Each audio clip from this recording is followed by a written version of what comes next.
ಸಾಲವನ್ನು ನೀವು ತೆಗೆದುಕೊಂಡು ಯಾವುದಕ್ಕೆ ಖರ್ಚು ಮಾಡ್ತಿದ್ದೀರಿ ಅನ್ನುವಂಥದ್ದು ಇಂಪಾರ್ಟೆಂಟ್ ಆಗುತ್ತೆ. ಒಂದು ಮನೆ ಆ ಮನೆಯ ದಿನನಿತ್ಯದ ಒಂದು ಏನು ಖರ್ಚು, ದಿನನಿತ್ಯ ಮನೆ ನಡಿಬೇಕಾದ್ರೆ ಖರ್ಚು ಏನಿದೆಯಲ್ಲ ಅದಕ್ಕೆ ನೀವು ಸಾಲ ಮಾಡದಿದ್ರೆ ನೀವು actually you will be on hole ಅಂತ ಹೇಳಿದ್ರೆ ನಿಮ್ದು ಆರ್ಥಿಕವಾಗಿ ಹೊರೆ ಆಗ್ತಾ ಹೋಗುತ್ತೆ. ಆದ್ರೆ ನೀವು ಎಲ್ಲೋ ಒಂದ್ ಕಡೆ ನೀವು ಸಾಲ ಮಾಡಿ ಒಂದು ಅಸೆಟ್ ಅನ್ನು ಕ್ರಿಯೇಟ್ ಮಾಡ್ತಿದ್ದೀರ ಅಂತ ಹೇಳಿದ್ರೆ ನಿಮ್ಗೆ ಫ್ಯೂಚರ್ ಅಲ್ಲಿ ಅದು ಅಷ್ಟು ದೊಡ್ಡ ಹೊರೆ ಆಗಲ್ಲ. ಫಾರ್ ಎಕ್ಸಾಂಪಲ್ ನೀವು ಒಂದು 5 ಲಕ್ಷ ಸಾಲ ಮಾಡ್ತಿದ್ದೀರಿ, ಆ ಸಾಲ ತಗೊಂಡು ಒಂದು ಚಿಕ್ಕ ಒಂದು ಬಿಸ್ನೆಸ್ ಅನ್ನು ಕ್ರಿಯೇಟ್ ಮಾಡ್ತಿದ್ದೀರಿ. ಆ ಬಿಸ್ನೆಸ್ ಇಂದಾಗಿ ನಿಮ್ಗೆ ತಿಂಗಳು ಒಂದು 30,000 40,000 50,000 ಇನ್ಕಮ್ ಬರ್ತಾ ಇದೆ.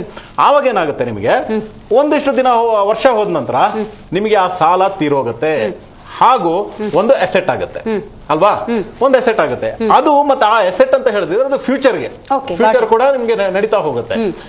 ಆದ್ರೆ ರಾಜ್ಯ ಸರ್ಕಾರ ಮಾಡ್ತಿರುವಂತದ್ದೇನು, ಇವರು ಸಾಲ ತಗೊಂತಿದ್ದಾರೆ, ಆದ್ರೆ ಎಲ್ಲೂ ಅಸೆಟ್ ಕ್ರಿಯೇಷನ್ ಮಾಡ್ತಾ ಇಲ್ಲ. ಬಂಡವಾಳ ವೆಚ್ಚ ಲಾಸ್ಟ್ ಇಯರ್ ಇವರು ಇದು ಬಜೆಟ್ ಅಲ್ಲೇ ಇಟ್ಟಿರುವಂತದ್ದು 71,000 ಕೋಟಿ ರೂಪಾಯಿ, ಒಂದು 50% ಕೂಡ ಖರ್ಚು ಮಾಡಿಲ್ಲ.